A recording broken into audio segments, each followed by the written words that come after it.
Seterusnya, saya nak sharekan skrin mengenai penjajahan British, dan saya rasa benda ni kita semua dah sedia maklum, pernah dipelajari di peringkat menengah dulu tentang penjajahan kuasa asing ke tanah Melayu. Dan bila saya paparkan skrin ini, dan kalau awak tengok, kita ada kuasa Portugis, kita ada kuasa Belanda, kita ada kuasa British, kita ada kuasa Jepun, dan kita ada lagi kuasa British. Dan kesemua kuasa ini adalah kuasa yang pernah datang ke tanah Melayu, sama ada datang untuk menakluk keseluruhan tanah Melayu ataupun hanya di kawasan-kawasan tertentu sahaja. Sebagai contoh saya bagi adalah di kota Melaka. Okey, baik, kalau kita tengok dekat sini antara Portugis dengan Belanda, antara kuasa Portugis dengan Belanda, dua-dua kuasa ni sebenarnya dia bersifat datang untuk dapatkan bahan mentah di Melaka. Kenapa? Sebab Melaka merupakan kawasan pegangan ataupun kita panggil kawasan yang hebat, maju dari segi ekonominya, kerana laluan selat itu menjadi perebutan utama kuasa-kuasa asing. Yang seterusnya kuasa British, kuasa Jepun dan juga British lah masuk semula ke tanah Melayu. Baik. Untuk kuasa Portugis dengan Belanda, dua kuasa ini tidak meninggalkan kesan yang besar, ya. Walaupun dari segi norma ataupun budayanya ada meninggalkan kesan, tetapi kuasa British yang paling utama yang kita nampak ada tinggalan yang sangat hebat lah, terutamanya dari segi pemerintahan, diganggu dari segi pemerintahan. Baik, yang pertama adalah kuasa Portugis. Kalau kita tengok dekat sini, Portugis dia datang ke Kota Melaka adalah kerana untuk dapatkan rempah ratus. Ya. So kalau awak perasan, keperluan rempah itu menjadi keperluan utama kepada Portugis untuk datang ke Kota Melaka. Baik, itu yang pertama. Yang keduanya adalah kerana peringkat awal didatangi sebab dia nampak, ya, kuasa Portugis ni nampak bila sebut tentang perdagangan ini, kebanyakan perdagangan dikuasai ataupun dimonopoli oleh saudagar Islam. Jadi mereka ni tak nak saudagar Islam ini menjadi golongan yang memonopoli perdagangan di Selat Melaka. Jadi apa yang dia nak ialah dia nak ambil balik apa yang sudah dimiliki oleh saudagar-saudagar Islam itu sendiri. Yang ketiganya adalah kerana galakan pemerintah. Kalau kita tengok Raja Manuel, ya, Portugal, ya, so dia memang ingin menjalankan, dia panggil imperialisme ataupun perluasan kuasa ke negara-negara yang dikatakan mempunyai potensi untuk memberikan sumber bahan mentah yang banyak kepada ataupun membantulah nak membangunkan ekonomi Portugis. Baik. Negara Portugal lah. Baik. Yang seterusnya adalah apabila Portugis dia berhasrat untuk datang, disokong pula oleh golongan pemerintah Raja Manuel yang ada dekat Portugal, maka dihantarnya seorang kapten ini yang namanya adalah Lopes de Squeira. Kali pertama dihantar, masa ni Lopes ni adalah seorang general general Portugis, ya, ataupun ketua lah, ya, ketua angkatan tentera Portugis yang berpusat di India. Kemudian beliau ini dihantar untuk kali yang pertama datang ke Melaka bagi meninjau kawasan, ya, meninjau keadaan. Dan serangan kali kedua dibuat oleh Alfonso de Albuquerque. Kalau awak tengok, ada orang sebut Alfonso de Albuquerque, ada orang sebut Alfonso de Albuquerque, ada orang sebut Alfonso de Albuquerque, betul?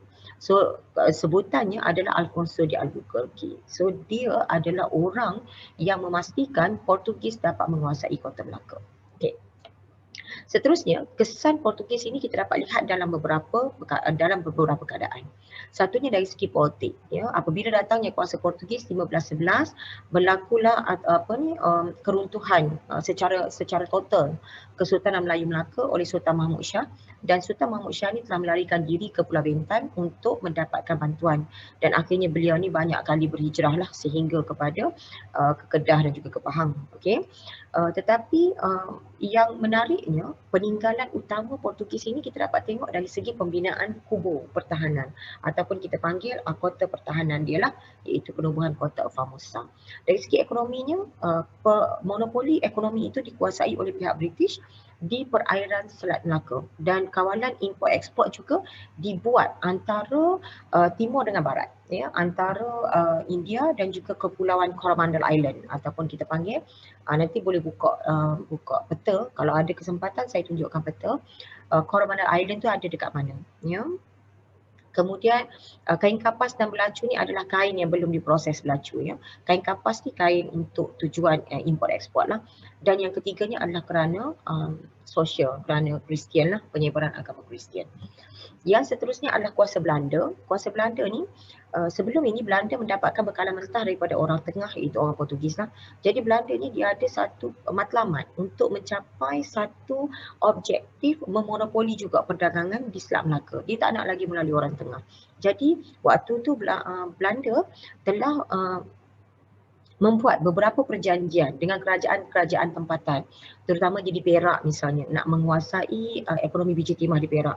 Kemudian membuat perjanjian dengan beberapa orang-orang besar yang ada di Pulau Jawa. Tujuannya adalah untuk apa? Untuk mendapatkan monopoli ekonomi juga. Dan Belanda ini hebatnya dia, apabila dia datang ke kawasan Melaka, so dia membentuk VOC ataupun syarikat perdagangan dia. Kalau British dia panggil SHTI ya, Syarikat Hindia Timur British. Kalau VOC Belanda punya syarikat lah. Dan tujuan Belanda adalah untuk menguasai perdagangan biji timah. Dan kalau kita tengok apa yang cuba dibuat oleh Belanda ini, dia agak menarik sebab dia menggunakan kaedah perjanjian, dan perjanjian itu menjadi platform utama untuk dia menguasai ekonomi di Melaka. Okey. Baik, yang seterusnya adalah kesan daripada penjajahan Belanda. Dan Belanda ni ada tiga juga, saya bahagikan kepada tiga: politik, ekonomi dan sosial.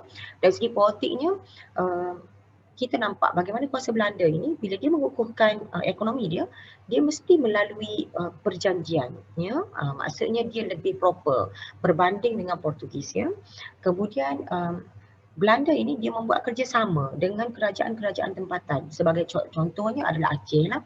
Okey, dan juga Perak ya. Dan Sultan Perak, bagaimana pembesar-pembesar di Perak menerima apa yang cuba dibawa oleh Belanda. Dari segi ekonomi, penguasaan perdagangan rempah. Kemudian kita nampak bagaimana persaingan dalam ekonomi juga berlaku antara Belanda dan juga kawasan-kawasan sekitar lah, antara Pulau Jawa, antara Tanah Melayu, Bintan dan sebagainya. Dan yang terakhir adalah sosial, sama juga penyebaran ajaran Kristian. Okay. Baik, ini adalah kuasa British. Kuasa British ni agak menarik. Kenapa dia datang ke Tanah Melayu? Dia datang ke Tanah Melayu adalah kerana dia cuba nak menguasai ekonomi juga peringkat awal ya. Dan kalau kita tengok ketiga-tiga kuasa ya, Portugis, Belanda, British, so ketiga-tiganya ada mempunyai matlamat yang hampir sama, iaitu untuk menguasai ekonomi di Tanah Melayu. Tetapi apa yang dibuat oleh British lagi proper berbanding dengan Belanda. Dan peringkat awal dia cuba untuk menguasai kerajaan-kerajaan ataupun pembesar-pembesar tempatan. Baik, kenapa Portugis nakkan Tanah Melayu? Ada beberapa sebab. Satunya adalah kerana revolusi perindustrian.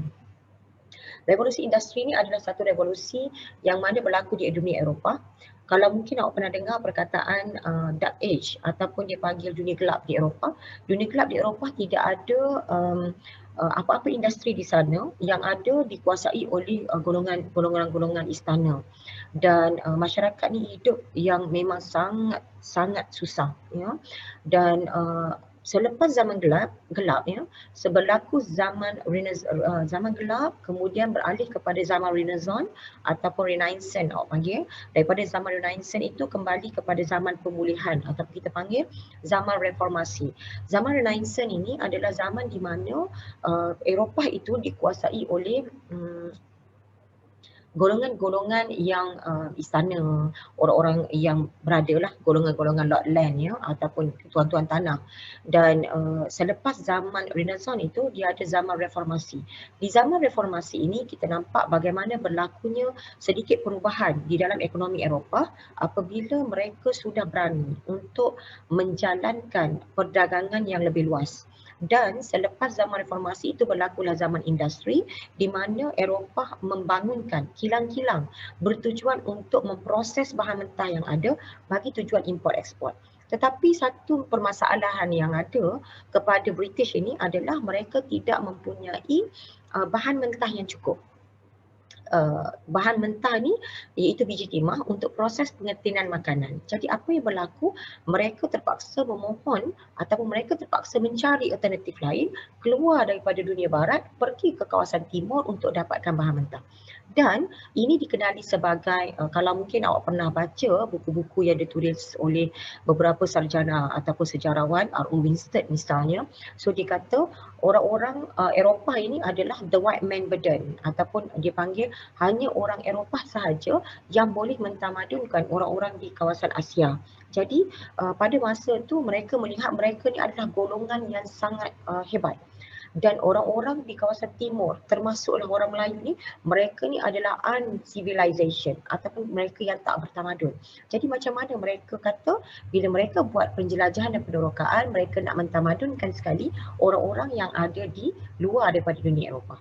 Baik.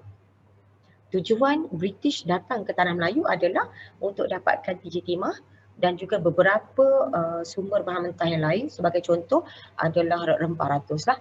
Okey.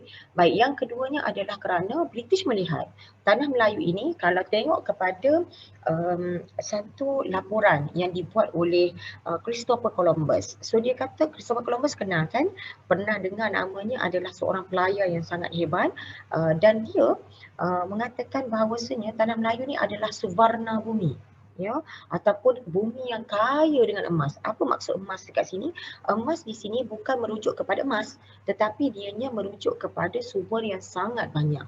Jadi kalau ada kuasa-kuasa lain yang nak datang ke Tanah Melayu untuk dapatkan bahan mentah, so datanglah ke Tanah Melayu sebab mereka mempunyai sumber bahan yang sangat banyak. Unlimited punya source lah, material.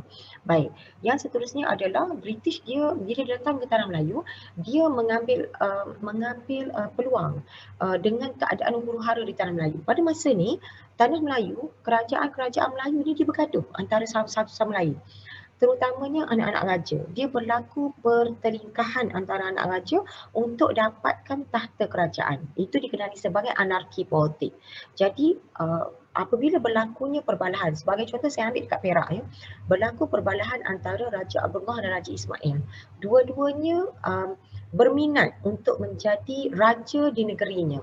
Tetapi pertelingkahan itu berlaku disebabkan oleh mereka nakkan persaingan, dan persaingan yang berlaku antara dua anak raja ini diambil kesempatan itu oleh British untuk dia nak pastikan dia dapat kuasai negeri Perak itu sendiri. Dan kalau kita ingat, kalau mungkin awak pernah dengar nama J.W.W. Bush, kan, Residen Perak. Sebelum datangnya J.W.W. Bush ke Perak, so Perak ini dia ada Andrew Clark. So Andrew Clark ni adalah seorang Resident General yang sangat penting dalam usaha untuk memastikan Perak ini dikuasai oleh British. Okay. Baik, yang seterusnya adalah perubahan kepada dasar British. Dan kalau kita tengok peringkat awal British, dia datang dia nakkan material sahaja, bahan mentah. Ya. Tetapi bila dia datang, dia nampak keadaan huru-hara di Tanah Melayu, so dia kata dia boleh membina kerajaan. Jadi pada masa itu, pejabat tanah jajahan British di London, dia buat satu keputusan, dia nak tukar dasar daripada dasar kolonialisme kepada dasar imperialisme. Kolonialisme ni adalah penjajahan untuk dapatkan ekonomi.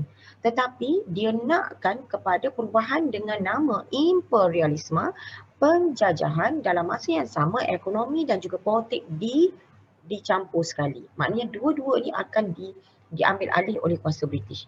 Dan last sekali, British bimbang. Dia takut kuasa lain seperti Amerika Syarikat dan juga Perancis ni dapat menguasai Tanah Melayu melebihi daripada dia lah. Okay. Next. Ini adalah